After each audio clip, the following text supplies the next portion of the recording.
Las opiniones expresadas en este programa son responsabilidad de su conductor y no debe ser tomado como la opinión de esta empresa. Hola, Panamá. Bienvenidos a Más Debate con Renato.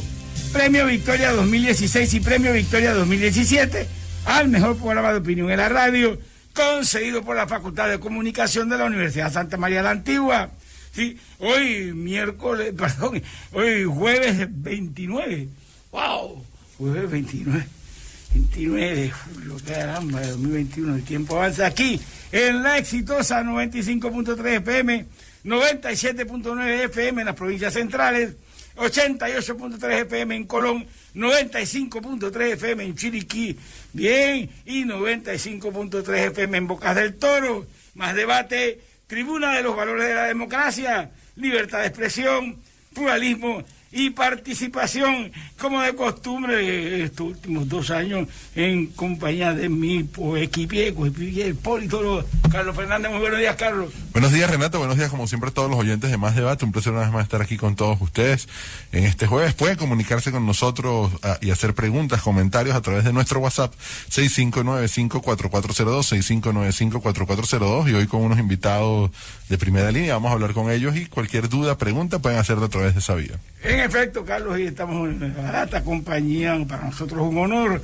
Bien, estar con Miguel López, quien conozco personalmente. Bien, buenos días, Miguel. Muy buen día, doctor. Buen día, un gusto. Bien, Víctor Alvarado está con nosotros también. Buenos días.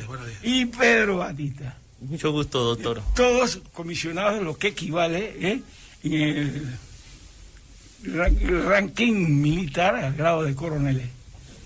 Para que nos pongamos claros. Todos han hecho estudios militares y todos son retirados de nuestra fuerza pública. De manera que hoy no podemos hablar de otra cosa que del rol de los militares en esta guerra que tiene el país, como todos los países del mundo, contra el coronavirus, por supuesto que sí, pero también del futuro de nuestra seguridad, que está en problema. Sinceramente está en problema. Cada vez que abrimos los periódicos nos contamos con que esta gente, los malos tienen una guerra entre ellos, pero al mismo tiempo la seguridad no andamos bien por la calidad y la forma en que aquí ellos están llevando su guerra y el precio que está pagando la ciudadanía en sus vidas y en sus bienes. Bien, así que ese es el tema que vamos a tener hoy. Bueno, vamos a comenzar con un tema que no es exactamente panameño, pero que tiene que ver con la profesión de cada uno de ustedes, el tema Perú. Porque en Perú se acaba de instalar un presidente, cierto, legítimamente elegido, cierto, pero con una ideología que no corresponde a lo que es la filosofía de los militares de nuestro tiempo, latinoamericanos, que han jurado ante su ciudadanía no permitir la disolución del Estado y defender la democracia. Yo creo que eso en todas las academias latinoamericanas, la misma filosofía, el mismo objetivo. A ver si estoy o no estoy de acuerdo. ¿Qué impresión tienen ustedes de lo que está ocurriendo en el Perú? ¿Cómo afecta eso el pensamiento en las academias militares, los ejércitos latinoamericanos? Vamos a comenzar con Miguel, a ver qué nos dice Miguel. Bueno, muy buen día. Gracias, doctor, por la invitación el día de hoy. Y a su audiencia, igualmente, muy buen día. La situación en Perú, si bien no resulta novedosa, antes que se diera pues la elección del señor presidente, ya se vaticinaba lo que corresponde a su pensamiento, a su línea ideológica de izquierda y cómo ella choca con principios o valores del ámbito uniformado. No es de extrañar la renuncia o la separación de los altos mandos de los estamentos de seguridad de Perú, lo cual estoy seguro ha de darse, si bien de manera o voluntaria o que sean retirados o removidos del cargo como parte de la facultad del Ejecutivo en este caso. Bien, ese es un análisis que dice Pedro, que dice Pedro. Sí, bueno, doctor, yo quisiera agradecerle previamente por la oportunidad que da al CONAPOL, al Colegio de Profesionales de Policía, por considerar mucho la opinión de este gremio, ¿no? En cuanto a lo que ha ocurrido en Perú, le decía anteriormente de que nosotros dentro de la institución, la doctrina peruana ha estado presente mucho por muchos egresados que había en la institución del ejército más la policía peruana, y son personas que siempre han tenido pendiente todo lo que ocurra en Perú, y mucho de lo que la opinión que prevalece aquí es que lo ven con mucha preocupación la llegada del presidente Pedro Castillo, debido a que esta persona o este señor presidente participó muy activamente en todo lo que es actividad subversiva dentro de Perú. Recordemos que Sendero Luminoso, si es que más o menos es el grupo donde él participó, es de una línea más o menos maoísta, es lo que yo tengo entendido, y esa línea maoísta es una de las más extremas en cuanto a lo que se refiere a izquierda, sobre todo en la instauración del sistema en China. En Perú prevalece el maoísmo a estos grupos insurgentes. Y debido a eso, en la lucha que él ha presentado en su pasado, se ve con mucha preocupación, sobre todo en los sectores uniformados en Perú, la llegada de Pero también hay que buscar algunos antecedentes. Creo que hay antecedentes como el presidente hace ya algunos años, Ollanta Humala, que también era de línea de izquierda, pero no de extremo, es lo que tengo entendido. Y bueno, hay que ver para ver cómo se desarrolla. Lo que le decía antes era que hace décadas veíamos una migración constante de ciudadanos peruanos emigrando de Perú por situaciones económicas que se daban hace ya varias décadas en Perú. No quisiéramos nosotros que esto ocurriera y se activara nuevamente, y que incluyera a otros focos en cuanto a este sistema de inmigrantes que ha afectado sobre todo a Sudamérica, caminando hacia Norteamérica, y que nos afecta a todos los países que quedamos en el medio. Eso es lo que se puede repercutir en los próximos meses o años en Panamá. Bien, Víctor. Gracias, ante todo, buenos días nuevamente. Yo pienso que hay que ver esta situación efectivamente en el contexto regional. Perú, con esta decisión muy rivalizada para llegar al poder político. Chile, que ya está demostrando una inclinación con todas estas transformaciones que ha sufrido en meses anteriores.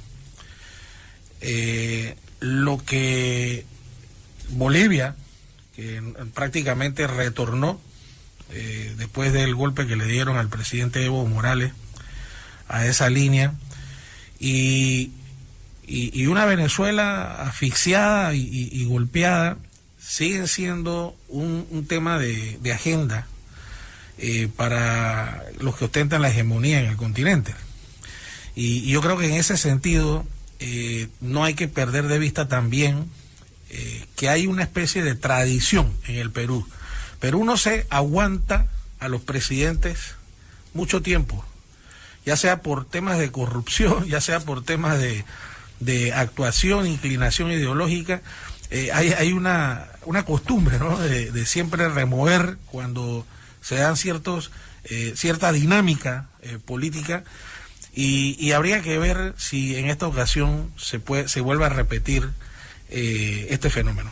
Sí, bueno, Miguel, lo cierto es, como señalabas tú, lo cierto es que el jefe de las Fuerzas Armadas, ¿no?, el general, anunció su renuncia 3 días antes de que tomara posesión Pedro Castillo, de posesión de la presidencia, pero dijo que quería que se hiciera efectiva a partir del día de la toma de posesión.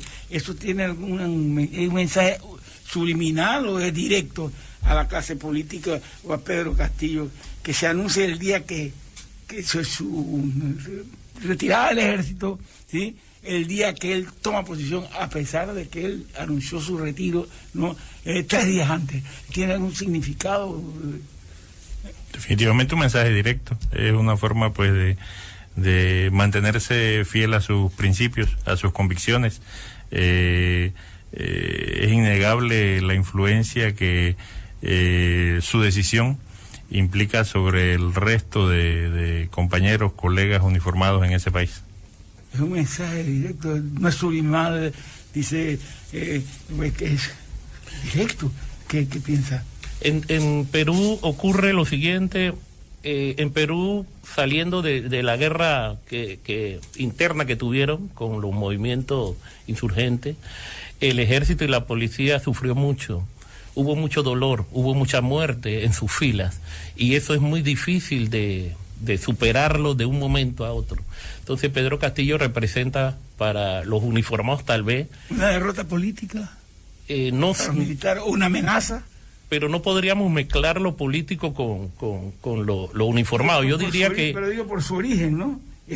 Se siente amenazado la institución Fuerzas Armadas, pero sí, yo siente amenazada. Yo pienso que la renuncia es producto de un mensaje de toda la inconformidad que pueda haber dentro de las filas con la asignación del presidente Pedro Castillo como presidente, ¿no? Pienso que ese es como una respuesta, pero tengo entendido que hay confrontación, porque si no me equivoco, Pedro Castillo creo que no le ha aceptado la renuncia. Es lo que más o menos tengo entendido. Entonces, ya llegando empezando con un escenario como ese de antagonismo entre el ejército que representa el ministro de Defensa con el nuevo presidente que está entrando, yo creo que no es el buen ejemplo para empezar un gobierno. El jefe de las Fuerzas Armadas. Correcto. El que anuncia su renuncia y pide, ¿no?, que no se haga efectiva sino el día en que toma posesión Pedro Castillo. A ver, esa es la situación. Entonces yo me pregunto si a ustedes que son profesionales de castrenses, bien, si eso es un mensaje subliminal o si es directo, de confrontación, no lo acepto, me voy, usted no va a ser mi jefe. Porque ese mismo día que usted toma posesión, yo me voy. No sé. Sí, hay que estar claro de que en algunas áreas hay mucho de tradición y mucho de mística.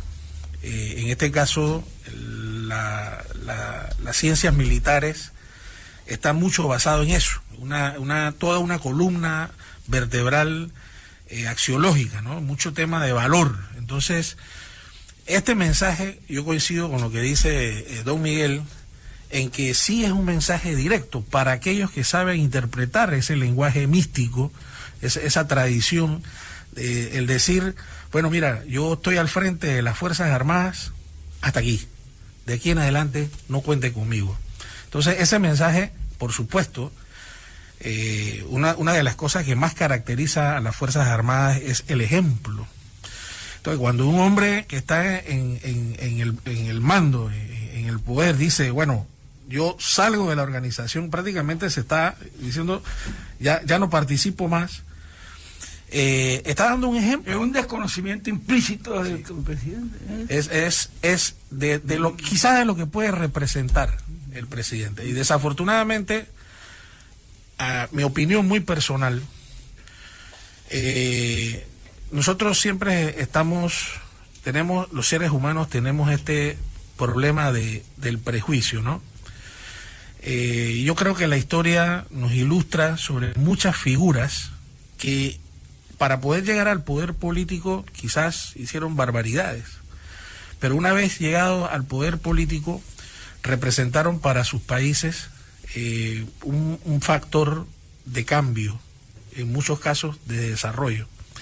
Entonces, ya podríamos estar nosotros discriminando, adelantándonos a decir que bueno, que porque el hombre venía de esta línea y no sabemos cómo va a ser la responsabilidad de porque una cosa es tener el discurso, este discurso ideológico cuando uno está en la línea, pero cuando uno tiene la responsabilidad de dirigir los recursos de un país, de una nación, yo diría que eso tiene otras implicaciones que hay que dejar que las personas desarrollen en ese sentido. ¿Con quién se va a agrupar? ¿Cuáles son los famosos primeros 100 días? Yo creo que son relevantes para ver cuál va a ser la inclinación y la tendencia. A ver, Carlos, ¿qué dice el politólogo? Bueno, creo que lo que ha mostrado Pedro Castillo hasta ahora ha sido su línea hacia la izquierda, ¿no? Que es uno de los puntos fundamentales aquí y lo que viene Sudamérica viviendo con este giro hacia la izquierda, lo que ha vivido. Vemos el caso de Venezuela, no sin ir muy lejos vemos el caso de Nicaragua, el caso de Bolivia, que si bien fue destituida la presidenta, aún se mantiene presa sin juicio después de haber llegado el nuevo presidente electo. Creo que hay que ver. Pedro Castillo ya ha dado 2 menciones. Ayer dijo que los jóvenes que no trabajaran o no estudiaran deben ir al servicio militar obligatorio, algo que en Sudamérica ya había pasado, ya no es común verlo. Habló de la reforma a la Constitución, sabemos por dónde vienen ya, es un libreto ya escrito con el tema de las constituyentes, donde terminan haciendo reelecciones indefinidas de estos presidentes para quedarse en el poder eternamente, elecciones que tratan de manipular desde el poder del Estado. No ha nombrado a los ministros. Creo que el jefe militar, al renunciar, da un mensaje contundente del respeto que se debe tener a las Fuerzas Armadas, y creo que ha sido un mensaje que él sabe que iniciar con ese tema, con esta renuncia, no es fácil para ellos. No va a ser fácil la gobernabilidad, lo hemos explicado en muchas ocasiones. Tiene un Congreso donde la directiva es totalmente opositora, no quedó presidente una oposición radical, pero sí es parte de esta directiva, y creo que el tema de la gobernabilidad va a ser lo que está en punto. ¿Qué sucede? ¿Qué va a pasar en Perú?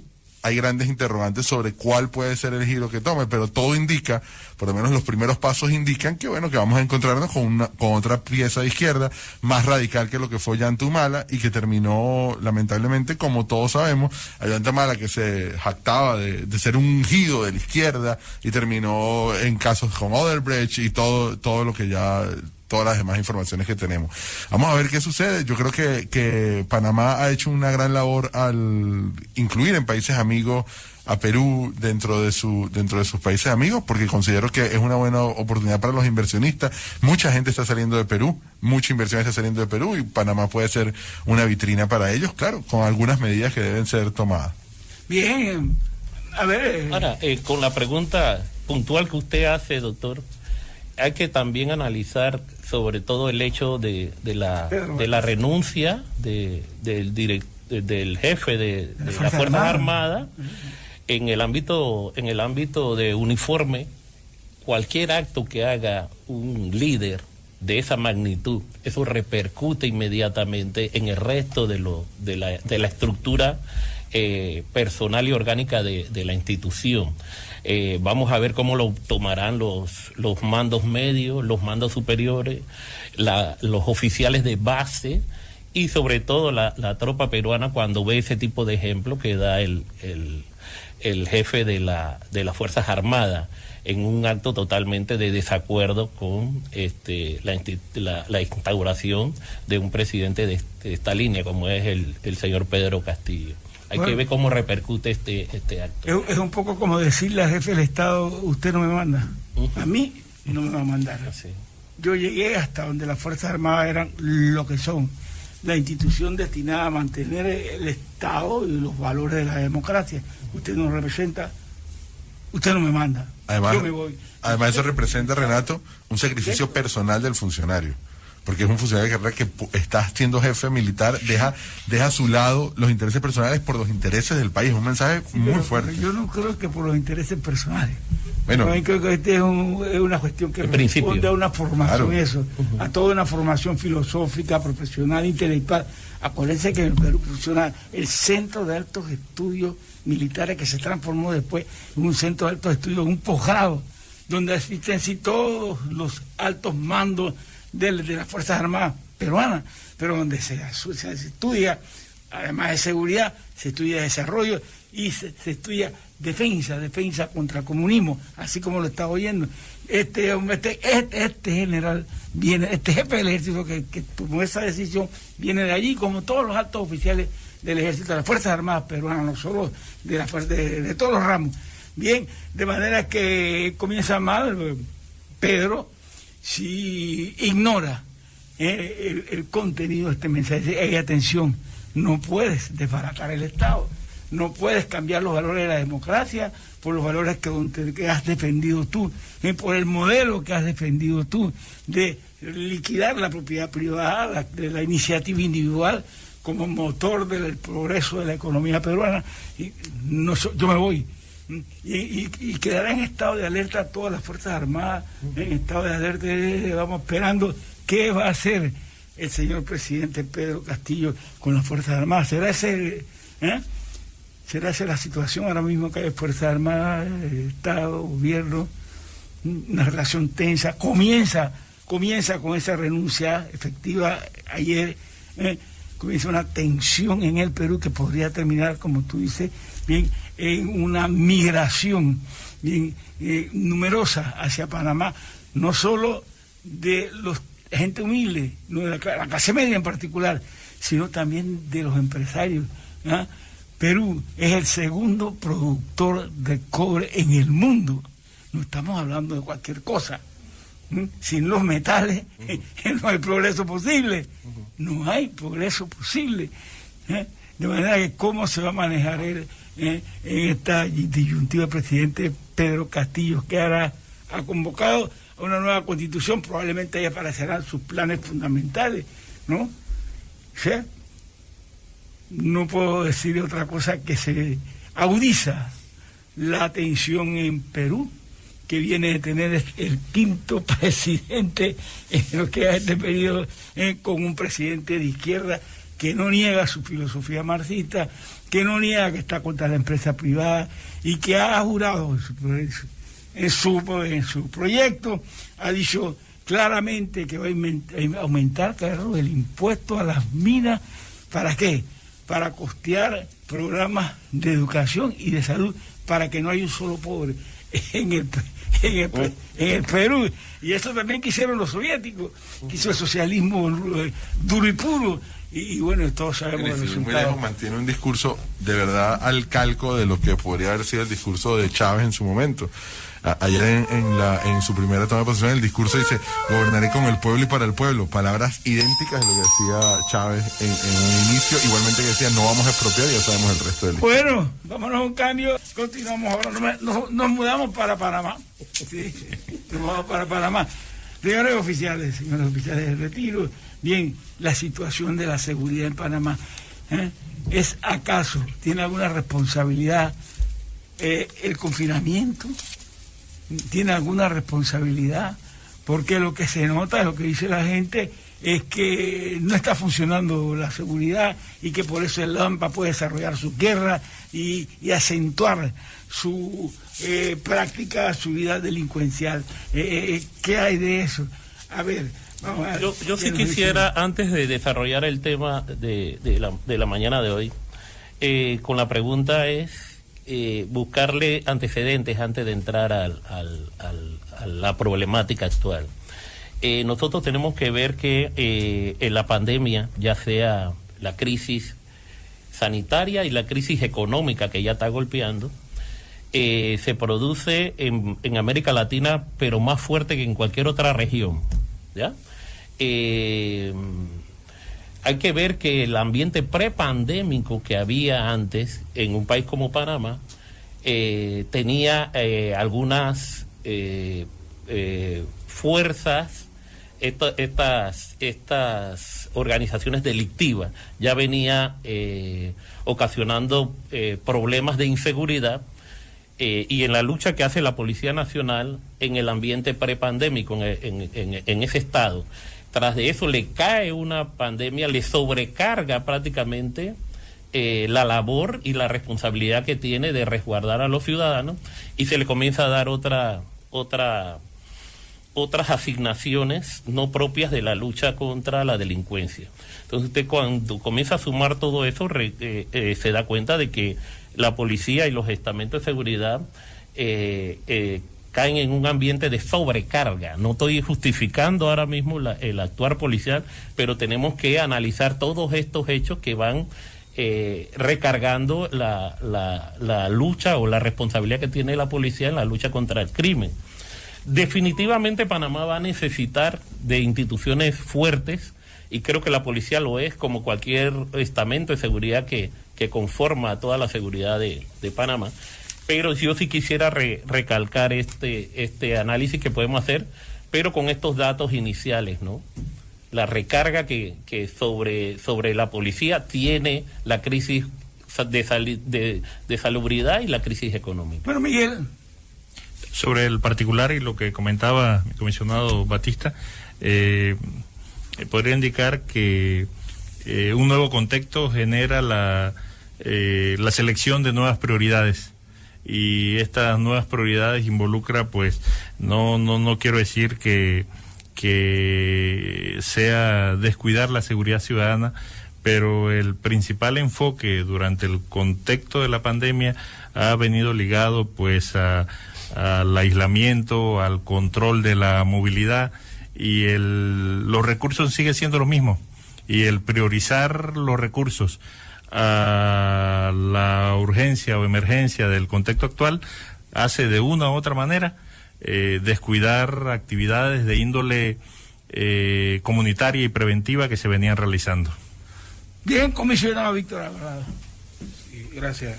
Yo diría que habría que ver los efectos de la pandemia en tres aspectos, porque cuando hablamos de la criminalidad, personalmente yo la dividiría en expresiones de violencia, delincuencia común y delincuencia organizada. Y siento que la pandemia ha afectado a cada uno de estos espectros de una forma diferente. Hemos podido ver en varios medios cómo se habla acerca, cómo sociólogos y psicólogos hablan acerca de los efectos que ha tenido el confinamiento, la presión psicológica que ha sufrido muchas personas que han perdido su patrimonio, está en juego su vivienda, muchos han perdido familiares que ni siquiera han podido cumplir con el ciclo de duelo. Entonces, esto va sobrecargando a la sociedad en un sentimiento, en una frustración, y que efectivamente en algunos casos terminan con expresiones de violencia, muchas veces dentro del seno familiar, otros dentro de índole vecinal, pero que efectivamente terminan estas expresiones violentas aumentando las cifras de la criminalidad y que tienen que ser debidamente procesados. Por otra parte, cuando mencionamos los efectos que pueden haber en la delincuencia común, yo creo que salta a la vista, y no es un hecho público y notorio, el aumento de los delitos contra el patrimonio. Cada día están aumentando, eso no podemos negarlo, los medios de comunicación nos dejan verlo con alguna claridad. Y sin duda también hay unos efectos en el crimen organizado, porque recordemos que asociamos al tema del crimen organizado la movilización muchas veces de sustancias ilícitas, de contrabando, de varios efectos, y el pausar la movilización siempre ha tenido un efecto adverso para los elementos que se mueven en el crimen organizado. Entonces eso genera también un grado más de violencia, y usted ve que hay expresiones de que se están matando entre ellos mismos, y entonces efectivamente cuando usted hace la sumatoria, nosotros vamos viendo cifras que parecieran que van en aumento. O sea que a nuestro juicio sí hay un efecto directo de la pandemia con las expresiones de criminalidad. La pandemia hace más daño que el confinamiento, ¿no? Yo creo que lo que estamos viendo en los medios, en los noticieros, sobre todo ayer unas vistas muy dramáticas sobre intercambio de disparos dentro de comunidades, es producto más que todo lo que acaba de hablar el comisionado Alvarado, que cuando tú le recargas resolver problemas de medidas, sobre todo sanitarias, evitando aglomeraciones, evitando festejos, y la policía acude, vemos elocuentemente vistas como estas, como las de ayer, pues. La comunidad lo recibe con desagrado, la comunidad lo recibe con agresiones, y producto de eso se llega hasta un nivel de intercambio de disparos. Y eso lo vamos a estar viendo en la medida de que todo esto se pueda ir resolviendo, pero por lo que vemos y la situación que vemos en el horizonte, tal vez se vaya a empeorar. Tenemos que tener consciente de que hay un 20% de desempleo, hay un 50% de trabajo informal. El bono solidario tal vez no alcanza para muchos hogares. Cuando se elimine el plan solidario, todo esto hace que la comunidad o la ciudadanía refleje ese desagrado, y tal vez se ponga hasta quizás peor. Es mi opinión, y ojalá que no quisiera yo ser como de esa línea de negativa, pues es lo que puedo pensar. Bien, tenemos al comisionado Aldo Macri ya. Sí. ¿Lo tenemos? Bien, sí. Bien, Aldo. Comisionado Aldo Macri, a ver, buenos días.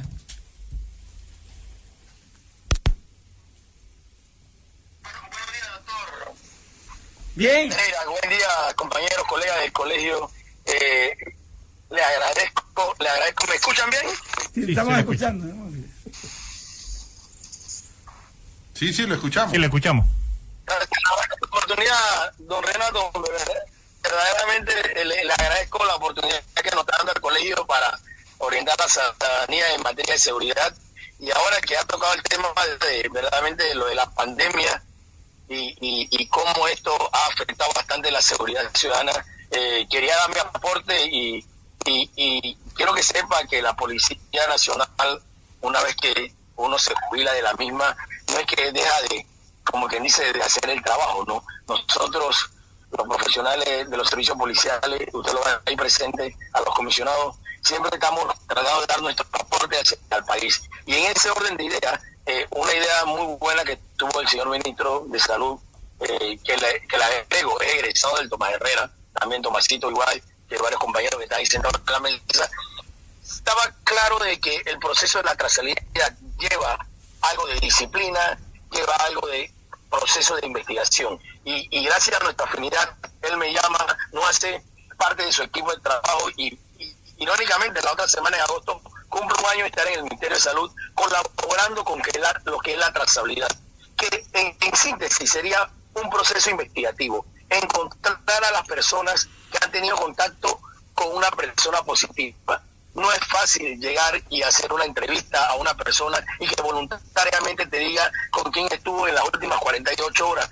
Y todo esto con el objeto de ubicar a esas personas, aislarlas y evitar que la cadena de contagio se siga propagando. Actualmente, por eso que estoy en línea telefónica, estoy en las tablas, acá en la provincia de Los Santos.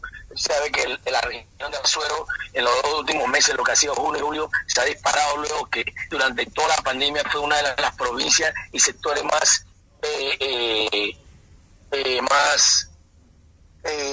con menos estadísticas. Estos últimos meses se ha propagado, se ha aumentado. Entonces los equipos unificados de trazabilidad están en la calle, estamos tratando de cortar esa cadena de contagio. ¿Cuál ha sido nuestra labor? Justo con el ministro y un equipo de asesores hemos trabajado en el famoso manual de trazabilidad.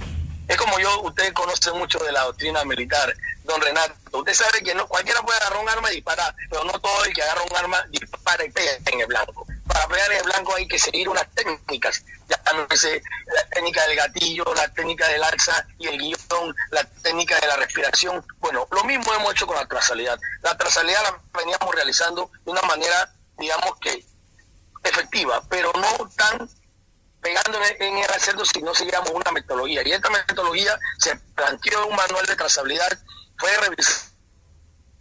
Bien, bueno, hemos escuchado a Aldo está en una labor de seguridad, sin duda alguna, lo que es coherente con su formación, y nosotros esperamos que en la trazabilidad va a jugar un rol importante. Ese es un segmento de la batalla que no se puede descuidar. Pero lo cierto es que en cuanto a la seguridad en las calles, antes de ayer creo ocurrió un duelo a tiros en San Miguelito entre 4 pandilleros y una patrulla de policías, sí, y entonces un dame que te doy, y no es el primer combate que se da directo entre policía y elementos de pandillerismo. Bien, no se está descuidando la seguridad personal de la gente, no se está por las labores como diría, en la estrategia de la seguridad contra la pandemia, no se está desplazando hacia este sector de la salud a tantos elementos que se ha descuidado este otro sector de la seguridad de la gente en sus casas, en la calle, y no hay policía, porque no se ven, hay asaltos que transcurren y no aparece la policía, no hay captura, bien, y en el enfrentamiento no siempre los policías salen ganando, bien. Hay alguien que relató que los policías estaban armados con pistolitas, aquí están los títeres. Yo creo que se equivocó. Yo creo que está hablando de agentes de la seguridad privada. No pudo haber sido con policía, porque entiendo que los policías todos tienen otro tipo de armas. ¿Estoy en lo correcto? Nosotros en el colegio es un tema también de discusión esa situación que usted expresa, ¿verdad? Y sobre todo escuchando los ciertos debates, hablamos de que el problema de las armas no es determinante en esta lucha. La Policía Nacional tiene suficiente armamento que podemos considerarlo tal vez más sofisticado, muy superior a estas bandas criminales. Lo que para mí está ocurriendo es que se va agravando la situación, sobre todo de la crisis sanitaria brinca a la crisis económica, y de la crisis económica brinca a una crisis de inseguridad. Es escalonado, es lo que estamos viendo con todo esto que ha ocurrido de año y medio. Bien, a ver, López. Sí, doctor. Quisiera referirme a la colaboración, al apoyo ciudadano. Resulta un elemento indispensable en la lucha contra la criminalidad, y dentro del apoyo ciudadano un elemento a resaltar es el de la legitimidad. En la medida que la ciudadanía se sienta o no se sienta identificada con el actuar policial en las medidas, en las acciones o medidas que se llevan adelante, podemos o no podemos recibir ese apoyo esperado en el combate a la delincuencia. Bien, Víctor, hay poco apoyo, siente la fuerza pública que es baja el apoyo de la comunidad a la acción de fuerza, de la fuerza pública, decrece la aceptación. Gracias, doctor Renato. Mire, en el Colegio Nacional de Policías, ese es el tema, ese es uno de los temas de continuo análisis, porque cuando nosotros hablamos del modelo de la seguridad ciudadana, no estamos hablando de más carros, de más policías, de más represión, estamos hablando precisamente de la participación de la comunidad en los temas de seguridad. Ahora, ¿qué ocurre? Está inserto en nuestra cultura el que los temas de seguridad son exclusivos de la fuerza pública, de la Policía Nacional. Y en el colegio consideramos que es en este momento un error, porque no estamos hablando y voy a usar esta palabra, hasta la palabra de la criminalidad, no estamos hablando del mismo fenómeno criminal hoy que el de hace 20 o 40 años atrás. El fenómeno de la criminalidad de hoy día es muchísimo más complejo y está arraigado en los cimientos sociales y en los cimientos políticos, que es una cosa de mucha preocupación. Sin embargo, no hemos hecho lo suficiente, a nuestro juicio, como Estado no hemos hecho lo suficiente para poder cambiar de ese rol de seguridad pública, donde la responsabilidad recaía única y exclusivamente en los estamentos policiales, en su momento Guardia Nacional, Fuerza de Defensa, etcétera. No hemos hecho esa transición a un modelo de seguridad ciudadana en la que el rol, el papel del ciudadano es extremadamente valioso, a través de la denuncia, a través de la organización para aumentar las medidas de protección, como el programa Vecinos Vigilantes, solamente para traerlo como ejemplo, donde haya una inmediación entre el hombre de uniforme, el que patrulla las calles, y ese ciudadano de la vereda, del balcón, en el que nosotros podemos tener ese acercamiento, como bien decía un colega nuestro en programas pasados, el policía de contacto, ¿no? Entonces, como no hemos desarrollado esa estrategia, ¿ya? ¿Por qué no la hemos desarrollado? Y aquí voy a hacer una autocrítica del país. Y una autocrítica, yo diría que una crítica más a los partidos políticos, porque al final los partidos políticos están para ir detrás del poder e implementar las políticas que deben servir a la sociedad. Pero cada vez que un gobierno nuevo entra al poder, agarra todo lo que avanzó el gobierno anterior y lo tira a la cesta de la basura. Y todo lo que se avanzó en una línea hay que empezar de cero nuevamente, y eso es un error garrafal. Hay que tratar de construir sobre lo que se avanzó, ¿no? Pero ahora nos preguntamos, bueno, hablando de estrategia, tú estás hablando de estrategia para desarrollar la seguridad ciudadana, ¿en qué ha quedado la Estrategia Nacional de Seguridad Ciudadana 2018-2030?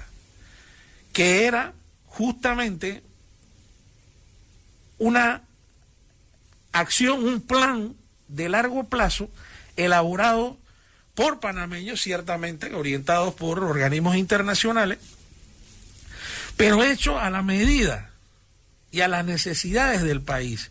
Y parte de esa estrategia estaba orientada a dar capacitación a la ciudadanía en los barrios. ¿Qué clase de capacitación? Sí. Porque la capacitación cívica, hay sectores aquí donde no puede entrar el personal distinto al que pertenece a la banda o es controlado por la banda. Todos lo sabemos y eso no hace más que aumentar. En las últimas elecciones hubo barrios aquí en este mismo sector, vinieron políticos que dijeron, Renato, no podemos entrar en tales barrios sin el permiso del jefe de la banda. ¿Qué te parece? Sí, pero... sea, si ven uno en su número, bien, el ciudadano pacífico es 10, 20, 30 veces superior al número de pistoleros en el lugar.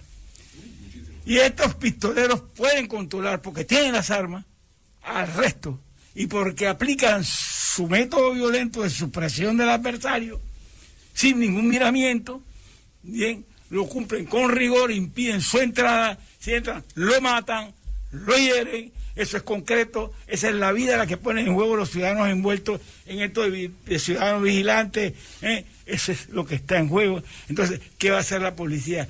Seguir hablando del mismo plan de atraer a ciudadanos a la lucha pacífica, a la lucha de, ¿cómo le diría yo?, de reeducación o de control de la conducta de los ciudadanos, de cooperación con los ciudadanos indefensos, desarmados. ¿Eso es viable? Mire, el problema actual hay que siempre considerar los elementos que se han integrado en esta ecuación, que es la pandemia, que son las medidas de restricción, el confinamiento, pero también eso repercute en el accionar policial. Ejemplo, todas las medidas que antes se hacían directamente, face to face, a cara, ya eso por medidas de seguridad se ha restringido. Muchas de las actividades proactivas, muchas de las actividades preventivas en materia de relación con la comunidad ciudadana se han suspendido debido prácticamente a estas medidas de protección personal. Se han suspendido las reuniones barriales, se han suspendido las reuniones de locales, los programas en los barrios también se han suspendido. ¿Y qué trae con eso? Claro que es un deterioro en la eficiencia del amarre que se tiene que tener con la ciudadanía, que es la fundamental y la elemental para tener un servicio eficiente en cierta localidad. ¿Qué pasa aquí? También estos grupos de elementos que están ubicados en determinado lugar también utilizan lo que es el mecanismo de la intimidación, el mecanismo del terrorismo tal vez social o delictivo, que influye mucho en la opinión y la percepción de las personas. Yo recuerdo que aquí se llegó a un momento en que las pandillas quemaban barrios enteros. El barrio de Curundú fue quemado por una pandilla. Esos son ejemplos que no se han vuelto a repetir. Pero lo que yo trato de explicar aquí es que no hay que mirar de espalda a la situación que se ha recargado al sistema de seguridad, toda esta situación de la crisis de sanidad y la crisis económica en la cual se está viviendo. Bien, a ver, creo que es importante lo que decía el comisionado sobre el tema de la pandemia, ¿no? Se ha utilizado a las fuerzas policiales en perseguir a las personas que no usen mascarilla, en retenes en todos los lugares para evitar el tema de la mascarilla, y no se ha dedicado a la policía a lo que está, que es la protección del ciudadano, y eso es una realidad. Mientras nosotros tenemos, es una recarga y es una realidad, porque nosotros tenemos lamentablemente que ver que una persona que han sido afectadas por asaltos, por todo este tema, los funcionarios están haciendo otras labores. Y lo vemos en el día a día, y el ciudadano es la víctima al final de este tema, porque el ciudadano se siente desvalido, porque como decía el compañero, decía, bueno, es que habíamos tenido políticas del 2018, pero aquí se desarmó a los permisos de arma por esas recomendaciones de entes internacionales. Lo hicieron. Igual se hizo un proceso de resocialización que le costaba al Estado, un artículo que está escrito hoy, por cierto, en uno de los periódicos, una persona que lo ponía en su columna, que le costaba más de 10 millones anuales al Estado, y realmente se soluciona algo con este tema. Bien, vamos con más debate en esta mañana con el colegio, el colegio Nacional de Profesionales de los Servicios de Policía. Exactamente, estamos aquí con la participación de los comisionados Pedro Batista, Eduardo Macria, nos llamó Miguel López, sí, y Víctor Alvarado. Y seguimos conversando sobre el tema central. ¿Cómo se puede hacer para de alguna manera regresar al relativo alto estado de seguridad que teníamos en comparación con el que tenemos hoy en día? La gente se queja de la falta de seguridad en las calles. Y ese es un factor muy importante para el inversionista, para el turista. El inversionista, cuando un país es cómo anda la seguridad jurídica. No, está bien, se cumple con la ley, el Estado se cumple bien con la ley. Y la seguridad personal, bueno, ahí está jodida, ¿por qué? Porque lo que ven los periódicos es que a cada rato matan gente. Y a cada rato los tribunales sueltan gente, y los que sueltan dicen, bueno, lo que pasa es que yo pagué mi pena. ¿Y qué pena pagaste?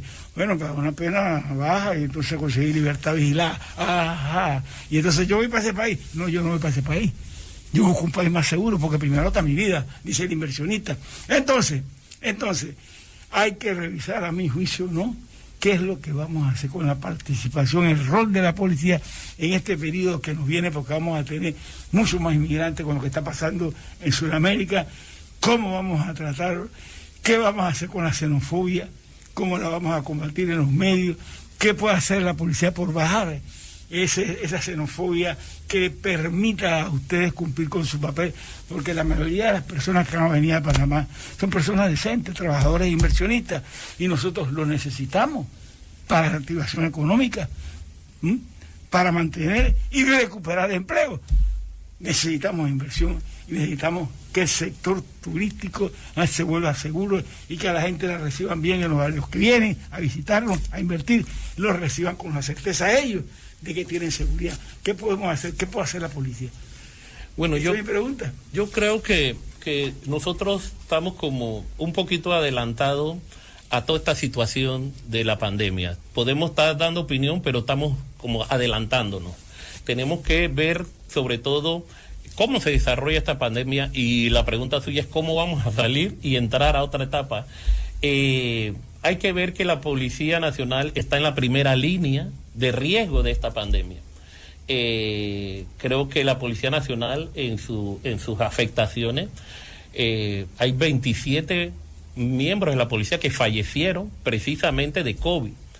Esos 27, podemos hablar de que en la Policía Nacional hubo 6.883 contaminados de COVID.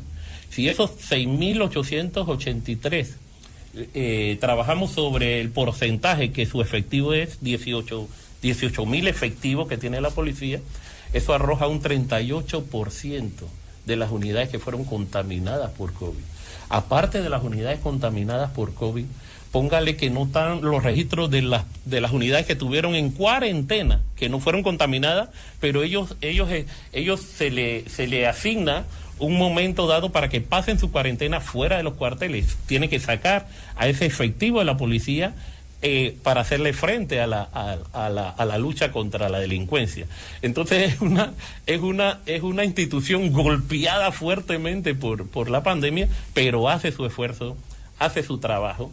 Creo que la pandemia nos va a enseñar muchas cosas, tenemos que aprender de ella y sacarle provecho.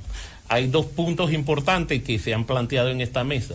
Sin el apoyo ciudadano, sin la relación o la interacción ciudadana, de nada valen los esfuerzos policiales o de manera a esperar de una manera eficiente. Entonces eso hay que recuperarlo inmediatamente. Bien, Miguel.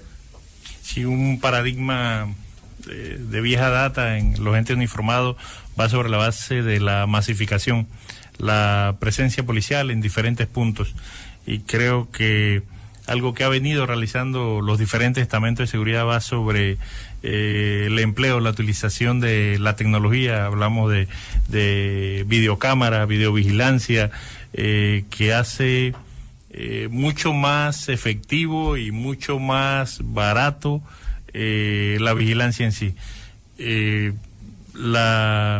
Los parámetros de medición sobre el tema de seguridad al ciudadano común, pues creo que poco le interesa los temas de datos estadísticos que los estamentos puedan presentar.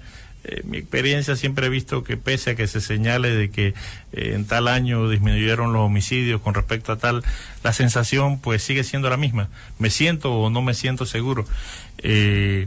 Y dado que el enfoque principal va sobre la percepción de seguridad más que sobre datos subjetivos, me inclinaría o apuntaría al reforzamiento de medidas tecnológicas en la lucha contra la delincuencia en este momento. Bien, comisionado Víctor Alvarado, ¿qué piensa? No, en ese sentido tengo que retomar, porque cuando hablamos, como ya mencionó don Miguel, esa mancomunión, ciudadanía, fuerza pública, aunque sea exitosa, si solamente se hace eso, no llegamos a nada. Le digo por qué.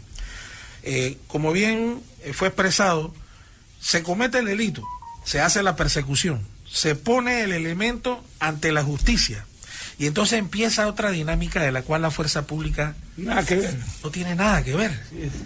Solamente que hay que respetar los derechos humanos de las víctimas, de los delincuentes, hay que acompañar, y hay toda una estructura que está al servicio de la administración de justicia para darle protección a todo este proceso. Después de ahí, si nos va bien, Si el Ministerio Público tiene los elementos, esta persona pasa al sistema penitenciario. Y en el sistema penitenciario hay otra cantidad de elementos policiales que también están respaldando la labor de los custodios.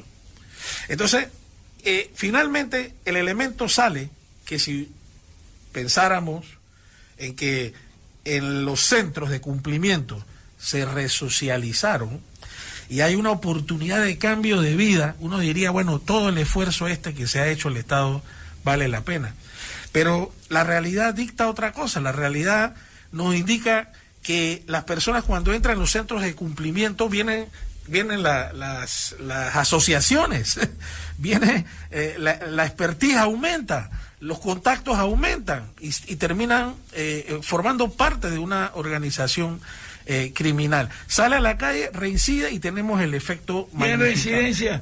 Residencia, no se tiene una estadística de los reincidentes, ¿no?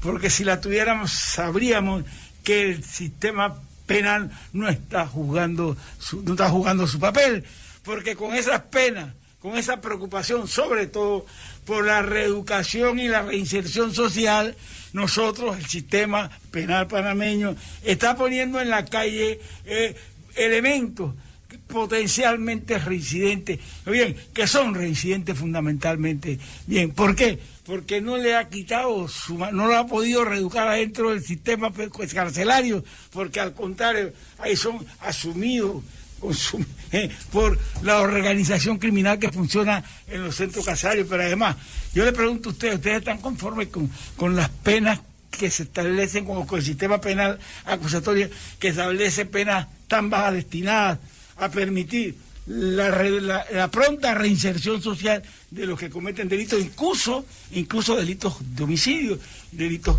graves? A ver, vamos a comenzar con Pedro. Bueno, yo en lo concerniente al sistema penal acusatorio, cuando nos jubilamos el sistema penal acusatorio no estaba vigente. Creo que todavía el sistema penal acusatorio podemos determinarlo, para mí que todavía está en ensayo, creo yo como ciudadano, porque no soy abogado y mi línea no es de esa, mi línea profesional no complementa eso, pero lo veo como ciudadano.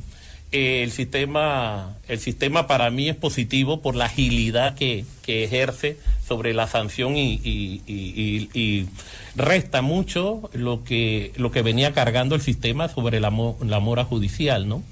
Pero hay que ver también cómo el sistema también desfavorece la lucha en la calle contra la delincuencia, porque es como muy...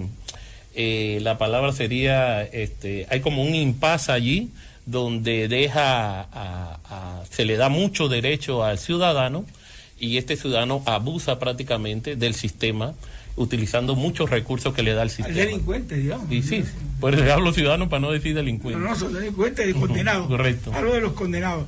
Aquí tenemos una campaña de aumento de pena en relación o vinculado de penas de delitos graves, delitos contra la vida, delitos contra la integridad personal y delitos de robo agravado. Aquí tenemos una campaña, porque la experiencia está mostrando que no es eficaz ese sistema en ese sentido. Las penas son muy bajas, tienen muchas... Eso de que se entra el servicio, es decir, que la pena es para reeducar y para reintegrar a la sociedad al autor de delitos graves, bien graves. Bien, es un error porque, como ustedes mismos señalan, las cárceles no hacen otras cosas que organizar mejor al delincuente, incorporarlo a alguna de las bandas en conflicto que hay allí, bien, y lanzarlos a la calle es una provocación para que ese hombre condenado cometa delitos. Bien, entonces, esa pelea se tiene que librar seguramente en la asamblea, porque es quien cambia la ley, pero también los magistrados pueden proponer, el órgano judicial puede proponer aumento de pena, no lo hace, hay cierta inactividad. ¿Quién peligra más con este sistema que el policía que está en la calle? A ver, ¿cuántos delitos se cometen contra el policía para robarle el arma? Ha habido varios casos. El sargento de Senafrón que fue matado en Pacora, ¿no? Los otros 2 agentes que fueron acribillados para robarle el arma en Chilibre, no son los únicos casos. No son los únicos casos, ¿no? Yo les repito cada vez que puedo a los ciudadanos, la confesión de un jefe de banda que decía, que me decía en el programa cuando estaba yo en la televisión, que cuando uno de estos muchachos de la banda veía a un policía, en ese tiempo no tenían tenían revólver, lo ve armado y dice que no aguanta la tentación de arrebatarle el arma, de matarlo para apoderarse del arma. Bien, esa situación no ha variado, yo creo que se ha incrementado, porque no han desaparecido los ataques al policía para robarle las armas. Y bueno, entonces, ¿qué hace? La policía no puede proponer leyes, ¿no? Pero ¿qué hace para defenderse contra esa situación la policía? Mejora el armamento, el entrenamiento de los agentes. ¿Qué hace la policía? La fuerza pública, ¿qué hace? Juega un rol principal la preparación y la capacitación. La Dirección de Docencia, la Policía Nacional, realiza todos sus esfuerzos porque las unidades que egresan de los centros de formación lo hagan de mejor manera. Se debe tener muy presente actuar sobre aquellos campos en los que tenemos gobernabilidad. Y en la situación que plantea, definitivamente que la gobernabilidad va sobre la preparación de nuestras unidades. Ya es, creo, de todos conocidos que el endurecimiento de penas de por sí, pues no se torna en un elemento disuasivo efectivo. Definitivamente que no, y que debe abordarse sobre la certeza del castigo, hacer más efectivas las penas que allí se señalan, que si señala que son 3 años, pues que al final pueda ser condenado a 3 años, y no de que al final de la historia fue detenido, no cumplió ninguna pena y lo que denominamos certeza del castigo pues nunca tuvo lugar. Bien, a ver, ¿qué dice Pedro? ¿Qué hacemos? Miguel lo habla desde el punto de vista de su especialidad en Derecho, igual que Alvarado. Yo lo veo desde el punto de vista del ciudadano. Yo me hago la pregunta que usted se hace. Bueno, usted no se hizo la pregunta, usted planteó de que por qué la policía que sale afectada, por qué las personas que tienen que generar o reforzar el sistema no lo hacen. Yo puedo también pensar de que la policía, si es un ente afectado, lo estoy viendo como ciudadano, ¿verdad? Si es un ente afectado, la policía también puede participar en la elaboración de material legal. Debería o puede, porque no se lo restringe la ley. Exactamente. Y aportar, porque yo soy en primera instancia el ente afectado, los miembros de potencial del delito. Claro, y están en primera línea de riesgo. Entonces yo tengo que tener una participación mucho más activa en reforzar todos esos elementos en que me hacen a mí vulnerable. Que lo has vivido. Claro que sí. Bien, a ver, ¿qué dice Víctor? ¿Cómo hacemos? Yo sé que puedo ser necio, doctor, al tratar de volver al tema de la formulación y el seguimiento a las políticas públicas. Pero es que yo soy de la creencia de que en un Estado de Derecho las políticas públicas son las que deben primar. Ahora, cuando una política pública la escribo yo y la trato de implementar yo y más nadie opina, pues ese es un error. Pero cuando uno le da cabida a los que están en la línea, a los que están sufriendo, a los que se están viendo afectados, entonces posiblemente podemos construir una política pública mucho más efectiva. Cuando usted hace relación al tema del incremento de la pena, yo puedo estar completamente de acuerdo. Mire que yo distingo, por ejemplo, entre los crímenes y los delitos. Para mí los crímenes, y puede ser que haya alguna parecido a una influencia de la doctrina extranjera, pero para mí los crímenes son los que están asociados a la vida, o los que van en contra de la vida y la integridad física de los seres humanos. ¿ya? O sea, nada, eso de acceso carnal violento, todo eso es depravado y deberían tener penas extremadamente fuertes. Delito de sangre, claro, delito contra la integridad personal. Otros delitos que tienen que ver con el tema del patrimonio, donde se puede llevar un tema de mediación y se puede arreglar, esa es otra cosa. Pero el sistema penal acusatorio ha privilegiado, eso que hemos importado y que no hemos adaptado a la cultura y a la realidad panameña, es lo que estamos tratando de desarrollar a tumbos y tambos. En estos días vi una iniciativa, por ejemplo, en la que, de un diputado, se me escapa el nombre, en la que quiere que la pena accesoria de inhabilitación para el ejercicio de cargo público se reduzca desaparezca para aquellas personas que en la administración pública atentaron contra toda la ciudadanía porque no hicieron un trabajo de acuerdo a la ley. Y personalmente, yo incluiría eso como un crimen, ¿ya? Porque no es que se está embolsillando dinero, no, es que está le está robando a todo el pueblo panameño, que esos fondos tienen que ir destinados para cubrir las necesidades. Una pregunta que no es relativamente directa con la seguridad. Hubo un tiempo, hace mucho tiempo atrás, que precisamente para proteger a la policía se trató de crear barriadas para policía. Entiendo que una de ellas es que donde está ahora Don Bosco, ¿no? La ciudad radial. Bien, ese proyecto se abandonó, se acabó. Ahora la policía tiene que vivir con sus vecinos, pero cuando ese hombre llega a cambiarse de uniforme, se convierte en civil y 2 o 3 bandoleros que viven ahí ya lo han sentenciado a muerte. ¿Sí? ¿Cómo protegemos al policía que vive con los demás donde viven las pandillas incluso?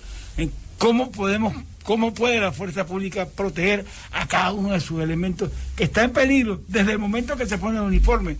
Porque las bandas no es otra cosa que crecer, no solo personalmente, sino en ocupación de territorio. Ya está, pelean, tienen batallas en todos los distritos prácticamente, ¿no?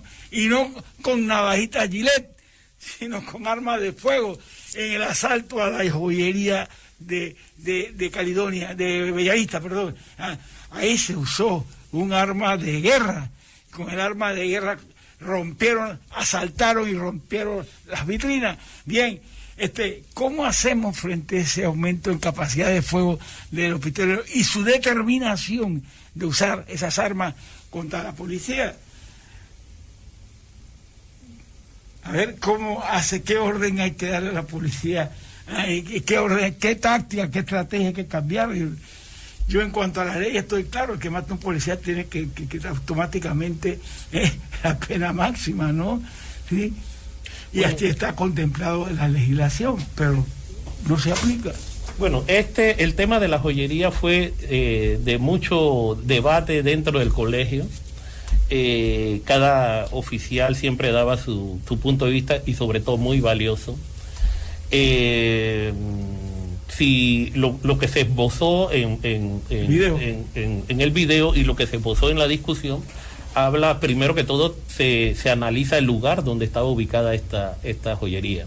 Y todo cuando tú analizas todo el entorno de la joyería, se prestaba para un asalto. Estaba como apartada de la actividad comercial y sobre todo lo que había ya como atractivo para estos delincuentes. Se